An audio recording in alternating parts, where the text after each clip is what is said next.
Hello student. तो इससे पहले वाले सेशन के अंदर हम लोग देख चुके हैं इन्वर्स कैलकुलेट करना। तो इन्वर्स हम लोगों ने कैसे कैलकुलेट किया था? फॉर्मूले से A inverse is equal to 1/डिटर्मिनेंट of A adjoint of A. उसके अलावा एलिमेंट्री ऑपरेशन से भी हम लोग इन्वर्स कैलकुलेट कर सकते हैं, बट एलिमेंट्री ऑपरेशन से इन्वर्स कैलकुलेट करने वाला प्रोसेस फार्मूला वाले प्रोसेस से थोड़ा बड़ा है। तो अगर फोर्सफुली, जैसा कि एनसीईआरटी में लिखा हुआ होता है क्वेश्चन के अंदर कि इन्वर्स कैलकुलेट करो by using only elementary operation, then only you should use the for method elementary method. Otherwise आप लोग एडजॉइंट्स की हेल्प से इन्वर्स कैलकुलेट कर सकते हैं। अच्छा, इन्वर्स कैलकुलेट करने के लिए और भी हमारे पास जो है प्रोसेस हो सकते हैं, जैसे कि हम लोग अब पढ़ेंगे कैली हैमिल्टन थ्योरम, है ना। तो ये थ्योरम बहुत ही अच्छी है। इससे रिलेटेड जब हम क्वेश्चन सॉल्व करेंगे तो थोड़ा अच्छे से क्लियर होगा हम लोगों को। Every matrix satisfy it's characteristic equation let A is a square matrix. Suppose करो ए एक स्क्वायर मैट्रिक्स है, तो हमेशा वो इस तरह की जो इक्वेशन है उसको सेटिस्फाई करेगी। ए माइनस एक्स आई का डिटर्मिनेंट बराबर 0। अब देखो यहाँ पे आप x equal to a put करो, x इजिकल टू क्या पुट करो? A matrix. तो a minus a into I जो हो जाएगा a, तो a माइनस ए कितना हो जाएगा? 0 मैट्रिक्स। तो 0 मैट्रिक्स का डिटर्मिनेंट क्या होगा? 0। तो हर स्क्वायर मैट्रिक्स अब इस तरह की इक्वेशन को सेटिस्फाई करती है। ओके, तो जैसे कि सपोज करो ये कोई एक क्यूबिक इक्वेशन है, तो इसकी करेक्टरिस्टिक इक्वेशन हो जाएगी ए मैट्रिक्स के लिए x की जगह बस आपको क्या रख देना है? a। ओके, अब देखो यहाँ पे सिंगल -7a है, तो ये जो -7 है ना, तो हम मैट्रिक्स में +7 -7 तो कर नहीं सकते, तो हम यहाँ पे इसके साथ क्या लगा देते हैं? सिर्फ i लगा देते हैं। अब देखो ये मैं क्या कह रहा हूँ, तो बस तुम लोगों को बस ये वाली बात याद रखनी है कि determinant of a minus x I is equal to 0। तो इससे हम करेक्टरिस्टिक इक्वेशन निकाल पाएंगे, और इस इक्वेशन का जो सॉल्यूशन होता है उसको हम ए ऑन वैल्यूज़ बोलते हैं। अब देखो इससे रिलेटेड एक एग्जांपल हम लोग करते हैं, तो थोड़ा ये क्लियर हो जाएगा कि ये है क्या। ठीक है,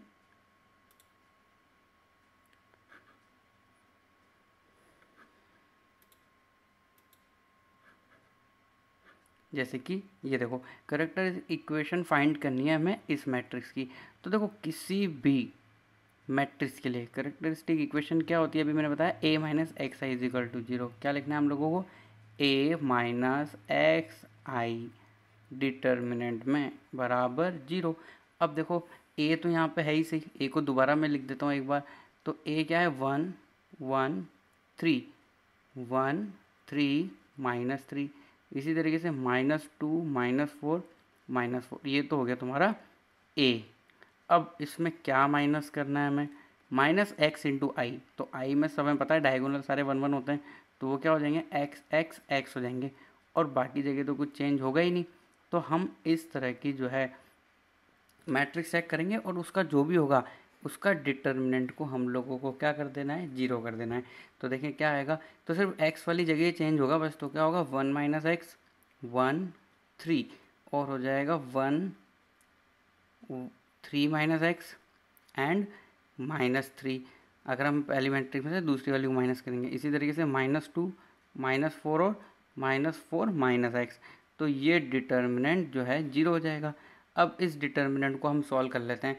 तो अब इस डिटर्मिनेंट को हम सॉल्व करेंगे तो x में रिलेशन आएगा और x में क्यूबिक इक्वेशन आएगी, क्योंकि देखो जब तुम फर्स्ट रो से एक्सपांड करोगे तो ये तो बाहर रहेगा ही सही। क्या होगा फिर? ये quadratic equation in x minus 12 हो जाएगा। ओके, तो इसको सॉल्व करेंगे तो इस तरह की कुछ इक्वेशन आएगी, x³ -12 x plus 8 is equal to 0। अब देखो ये जो है ये x में है, अब x की जगह आप a रख देते हो ना, तो उसको बोलते हैं करेक्टरिस्टिक इक्वेशन। तो हम लोग इसको क्या लिख सकते हैं? a³ -20 x की जगह a रख रहे हैं प्लस 8। अब देखो सिंगल यहाँ पे 8 नहीं हो सकता, तो यहाँ पे हमें क्या लिखना होगा? i लिखना होगा इजिकल टू 0। अब देख लो कि ये कहाँ पे लिखा हुआ है ना, तो ऐसा ऑप्शन नंबर ए के अंदर अवेलेबल है। Okay, next. अब देखो ये क्वेश्चन हम लोग सॉल्व करना चाहते हैं with the help of characteristic equation. हमें प्रूव करना है कि a² -4a -5y is equal to 0, मतलब ये करेक्टरिस्टिक इक्वेशन है। और फिर ये प्रूव करने के बाद हमें क्या लाना है? a inverse. तो देखो इसका जो है मेथड नंबर 1, सबसे पहले आप क्या फाइंड कर लो? a² फाइंड कर लो, फिर ए स्क्वायर फाइंड कर लो, ए हमारे पास है ही सही। फिर नॉर्मली इसको मैट्रिक्स की फॉर्म में लिखो कि जैसे मान लो ये ए स्क्वायर तुमने यहाँ पे लिख दिया -4, और फिर यहाँ पे तुमने क्या लिख दी ए मैट्रिक्स -5, और ये यहाँ पे यूनिट मैट्रिक्स बराबर 0, और फिर इस पूरी मैट्रिक्स को सॉल्व करके बराबर 0, मतलब 0 कंपेरिजन वाला मेथड कर लो। और मेथड नंबर 2 जो है वो कौन सा मेथड है? Characteristic equation. मेथड नंबर 1 हमेशा दिमाग में आएगा कि हम ए स्क्वायर निकाल लेते हैं और इस इक्वेशन में ए स्क्वायर की वैल्यू रख देते हैं, ए की वैल्यू रख देते हैं और आई की वैल्यू रख के हम कंपैरिजन कर लेंगे जीरो मैट्रिक्स के साथ। दूसरा तरीका हमारा वही है जो अभी मैंने बताया तुम्हें। हम क्या लिख सकते हैं? ए माइनस एक्स आई का डिटर्मिनेंट इज इक्वल टू 0। तो देखो ए तो यहाँ पे हमारे पास सामने है ही सही, और एक्स आई का मतलब क्या होगा? सभी डायगोनल की जगह एक्स, बाकी जगह क्या होगा? 0 0। तो मैं डायरेक्ट लिखना चाहता हूँ ये वाला डिटर्मिनेंट जो हमारे पास आएगा। तो सबसे पहले x है तो ये क्या हो जाएगा? 1 माइनस एक्स, बाकी एलिमेंट ऐसे रहेंगे 2 2। अब देखो ये वाला एलिमेंट भी रहेगा ऐसे कैसे ही। अब हम लोग जब ए मैट्रिक्स में से x को माइनस करेंगे तो यहाँ पे क्या मिल जाएगा हमें? 1 माइनस एक्स। इसी तरीके से 2, मैं ना a minus x I direct लिख रहा हूँ। इसी तरीके से मैं क्या लिख सकता हूँ? 2 2 and 1 minus x, okay, is equal to 0। अब है ना हम लोग इस डिटर्मिनेंट को क्या करना चाहते हैं? सॉल्व करना चाहते हैं। तो इस डिटर्मिनेंट को सॉल्व करने के लिए या तो हम यूज़ कर सकते हैं कि 0 बना लें, और अगर हम 0 नहीं बना सकते तो हम डायरेक्ट क्या कर सकते हैं? इसको एक्सपांड भी कर सकते हैं। तो देखें 0 हम कहाँ बना सकते हैं? या तो मैं इधर इन दोनों में से एक जगह 0 बना सकता हूँ, या फिर मैं इन दोनों जगह में से 0 बना सकता हूँ, या फिर मैं इसको डायरेक्ट क्या कर सकता हूँ? एक्सपांड भी कर सकता हूँ।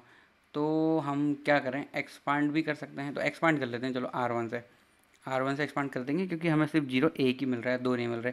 तो क्या हो जाएगा? 1 माइनस एक्स तो बाहर हो गई सही, अंदर क्या हो जाएगा? 1 माइनस एक्स का स्क्वायर -4, ओके।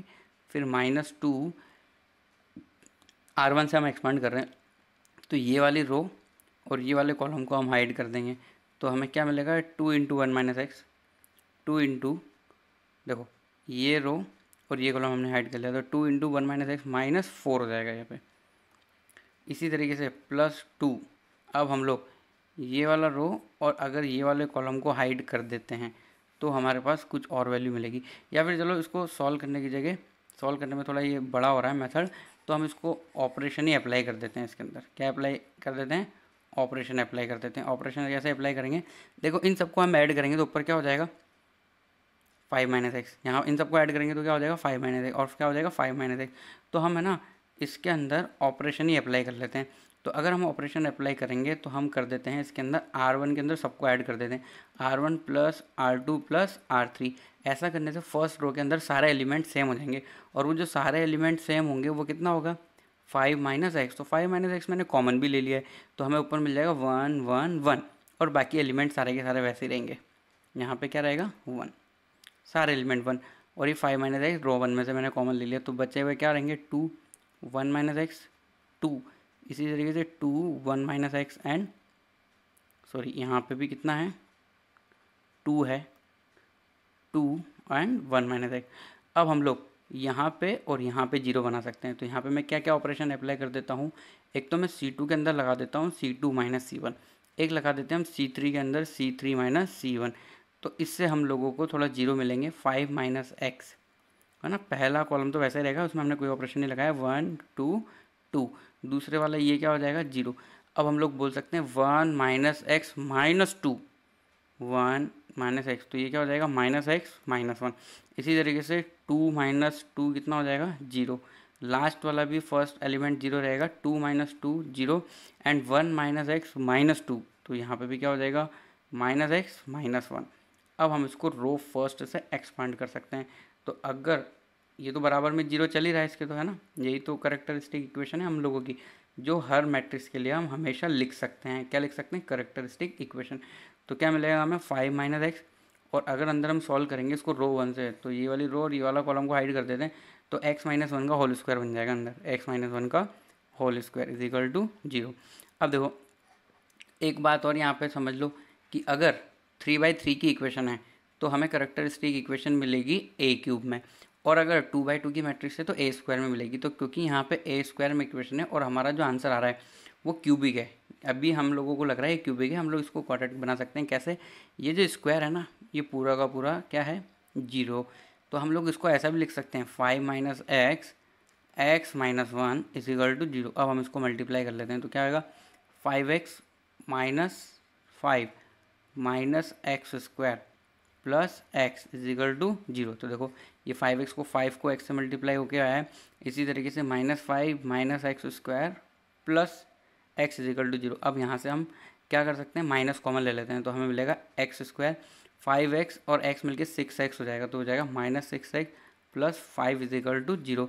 अब इसके अंदर है ना x की जगह तुम क्या रख दो, a रख दो, तो तुम्हें करेक्टरिस्टिक इक्वेशन मिल जाएगी। और वो इक्वेशन क्या हो जाएगी, a square minus 6a plus 5i हम लोगों को यहाँ पे लिखना होगा, है ना। तो यही इक्वेशन होगी जो हम लोगों को प्रूव करनी होगी। देख लेते हैं, ए स्क्वायर माइनस 4 हो रहा है, तो 4 कैसे हो रहा है चेक कर लेते हैं। तो सबसे पहले ओके, तो ये x माइनस वन नहीं है, यहाँ पे क्या होना चाहिए x प्लस वन का होल स्क्वायर होना चाहिए। तो x प्लस वन यहाँ पे आएगा, तो x प्लस वन होने की वजह से पहला 5x तो ठीक है, ये -5 की जगह क्या होना चाहिए प्लस, माइनस एक्स स्क्वायर भी ओके है, और यहाँ पे क्या आना चाहिए हमारे पास, माइनस साइन आना चाहिए। थोड़ा सा हम इसके अंदर चेंज कर लेते हैं, यहाँ पे हमारे पास क्या आएगा माइनस, तो उस अकॉर्डिंग ये जो इक्वेशन है चेंज हो जाएगी थोड़ी सी, और चेंज करके हम लोग सही इक्वेशन लिख देते हैं। तो क्या हो जाएगा, ये एक्स माइनस कॉमन ले लिया हमने, एक्स स्क्वायर 4x की जगह हो जाएगा -4x प्लस 5 की जगह भी क्या लिख सकते हैं, -5 इज इक्वल टू 0।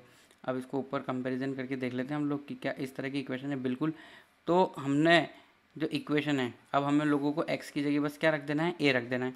तो हम लोगों को क्या मिल जाएगा, यहाँ से इससे हम लोग कंपेरिजन करेंगे, a square minus 4a minus 5i is equal to 0। तो आधा क्वेश्चन हम लोगों ने प्रूव कर लिया। ओके, ये हमें प्रूव करना था। अब हमें यहाँ से a इन्वर्स निकालना है। तो देखो यहाँ से हम a इन्वर्स निकाल सकते हैं। कैसे, तुम दोनों तरफ a इन्वर्स से मल्टीप्लाई कर लो, है ना। ये बहुत अच्छा मेथड है, समझना है आप लोगों को। a इन्वर्स से मल्टीप्लाई कर लो दोनों तरफ। तो a इन्वर्स से मल्टीप्लाई करेंगे तो क्या आएगा, a इन्वर्स अंदर जाएगा और a स्क्वायर मतलब a minus 4a inverse a, जो i हो जाएगा -5a inverse i is equal to a inverse 0। तो 0 के साथ मिलके तो वो 0 हो ही जाएगा। इसी तरीके से अब हम इसको आगे सॉल्व कर लेते हैं। ये क्या हो जाएगा, i इंटू ए, तो यहाँ पे a बचेगा बस -4i, और यहाँ पे सिर्फ a इन्वर्स बचेगा -5a inverse is equal to 0। Okay, तो ये वाले पार्ट को हम कहाँ ले जाते हैं, राइट हैंड साइड में ले जाते हैं और 5 को डिवाइड कर देते हैं। तो a इन्वर्स का हमारे पास आंसर आ जाएगा 1/5a माइनस 4i। तो देखो ये भी एक तरीका है ना। a इन्वर्स हम इससे अभी हम लोग कैलकुलेट कर सकते हैं अगर हमें सारे एलिमेंट चाहिए तो।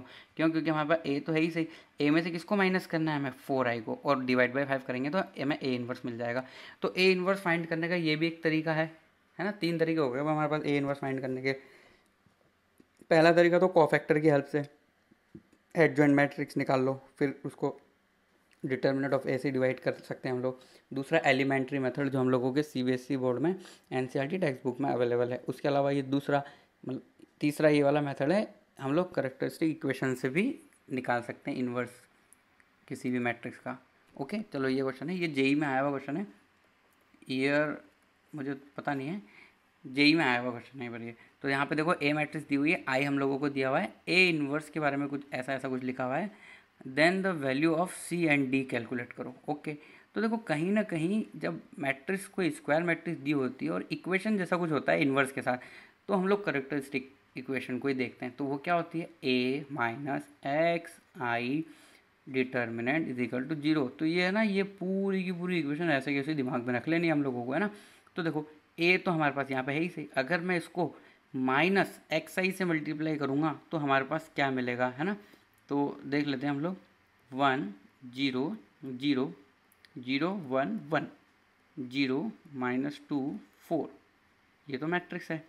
अब एक्स आई क्या होगा भाई, x 0 0 0 x 0 0 0 x is equal to हम लोगों को क्या लिखना है, 0, और इस पूरे का ये क्या है, डिटर्मिनेंट। हम ऐसे यहाँ नहीं लिखेंगे तो भी चलेगा क्योंकि ऐसा लिखना सही नहीं है।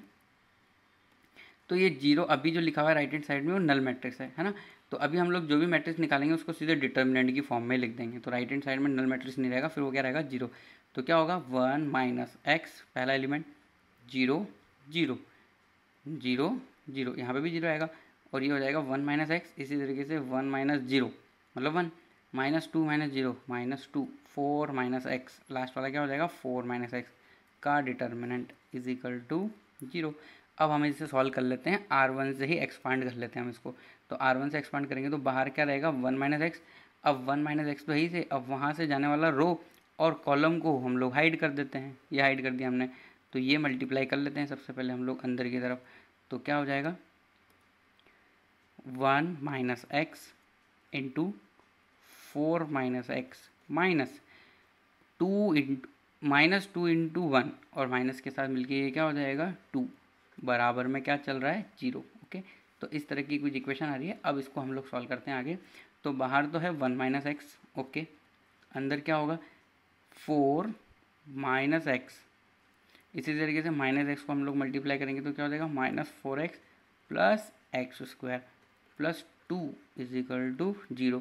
अब हम अंदर भी सॉल्व कर लेते हैं और 1 माइनस एक्स को भी अंदर मल्टीप्लाई कर लेते हैं। तो 1 माइनस एक्स को हमें किससे मल्टीप्लाई करना है, अंदर एक्चुअली है हमारे पास x square minus 5x plus 6 बराबर 0। ओके, तो अब नंबर है, सबसे पहले 1 को हम मल्टीप्लाई करेंगे। तो 1 को मल्टीप्लाई करेंगे तो कितना आएगा x square minus 5x plus 6। अब हम माइनस एक्स को अंदर मल्टीप्लाई करेंगे तो ये हो जाएगा minus x cube plus 5x square minus 6x is equal to 0। अब इस इक्वेशन को सॉल्व करने के लिए क्या करो -1 से मल्टीप्लाई कर लो। तो ये हो जाएगा एक्स क्यूब, अब एक्स स्क्वायर कहाँ कहाँ है यहाँ और यहाँ, तो ये 6x स्क्वायर हो रहा है जो कि हो गया -6x स्क्वायर। और x वाली टर्म कहाँ है -5x माइनस 6x, तो ये मिलके हो जाएगा -11x, मतलब माइनस से मल्टीप्लाई करके 11x minus 6 is equal to 0। अब अगर मान लो मैं इससे करेक्टरिस्टिक इक्वेशन लिखना चाहता हूँ तो क्या हो जाएगी A cube minus 6a square plus 11x, x की जगह हम लोग क्या रखना चाहते हैं ए, 11a माइनस 6। अब देखो 6 लिखना सही नहीं है तो यहाँ पे हम लोग क्या लिखेंगे आई। यही तो हमने सीखा है इस पूरे सेशन के अंदर। ओके, तो ये हम लोगों ने करेक्टरिस्टिक इक्वेशन लिख ली। अब देखो ऊपर हम लोग चलते हैं। तो ऊपर जो है ना हम लोगों को जो वैल्यू दी हुई है वो ए इन्वर्स की है, तो ए इन्वर्स हम लोगों को फाइंड यहाँ से कर लेना चाहिए, बिल्कुल उसी तरीके से जो मैंने इससे पहले वाले क्वेश्चन के अंदर तुम्हें बताया। ओके, तो इस पूरी इक्वेशन को हम किससे मल्टीप्लाई कर सकते हैं ए इन्वर्स से। तो अगर हम ऐसा करेंगे तो ये क्या हो जाएगा ए इन्वर्स, ए क्यूब है तो ए एक इसको दे देते हैं और ए स्क्वायर ऐसे कैसे रहने देते हैं, -6 ए इन्वर्स से मल्टीप्लाई और A into A plus 11 A inverse A minus 6 A inverse I is equal to A inverse into 0। तो देख रहे हो यहाँ पे सभी टर्म से हमने ए इन्वर्स से मल्टीप्लाई करा है। तो ये जो है अब ये पूरा का पूरा क्या हो जाएगा आई। इसी तरीके से ये दोनों मिलके भी क्या हो जाएंगे आई, ये दोनों मिलके भी क्या हो जाएंगे आई। तो जो नेक्स्ट स्टेप है हम लोगों की वो क्या हो जाएगी A square minus 6a plus 11i is equal to, oh sorry ये 6 भी तो है यहाँ पे, -6a inverse is equal to 0। अब ये वाला जो पोर्शन है ना इसको हम राइट हैंड साइड में ले जाते हैं। तो राइट हैंड साइड में ले जाते हैं तो हम इसको ये लिख सकते हैं 6a inverse is equal to A square minus 6a plus 11i। So A inverse की वैल्यू हमारे पास यहाँ पे निकल के आएगी अगर हम 6 को डिवाइड कर देंगे। तो A inverse is equal to हमारे पास क्या आएगा, यहाँ लिख देते हैं चलो, A inverse is equal to 1/6 और अंदर होगा A square minus 6a plus 11i। Okay, अब देखो कुछ दिया हुआ है उसको हम लोग चेक कर लेते हैं। जो दिया है ना उसको हम कॉपी करते हैं। A inverse is equal to 1/6 कुछ गिवन है, given A inverse is equal to 1/6 A square, आगे क्या है A square plus C A plus D I plus C A plus D I. Okay, अब देखो हम इन दोनों को क्या कर लेते हैं कंपेयर कर लेते हैं। तो अगर तुम कंपेयर करोगे तो 1/6 तो है ही सही, ए स्क्वायर प्लस यहाँ है सी ए, यहाँ है -6a, तो सी की वैल्यू कितनी होगी -6। इसी तरीके से कंपेरिजन, नेक्स्ट कंपेरिजन से वो एक जगह डी है, यहाँ पे ये डी है, तो डी इज इक्वल टू हमारे पास कितना आ गया 11। तो -6 और 11 आंसर आ रहा है हमारा सी और डी का, -6 11 ये लो सी ऑप्शन के अंदर है ना। तो ये तो हो गया एक तरीका। अब एक और तरीका और हो सकता है तुम्हारे पास, क्या हो सकता है कि सबसे पहले तुम्हारे पास ये मैट्रिक्स है, तुम कोफैक्टर निकाल के एडजॉइंट से सबसे पहले क्या निकाल लो ए इनवर्स निकाल लो। ओके, ये सब हटा देते हैं अभी।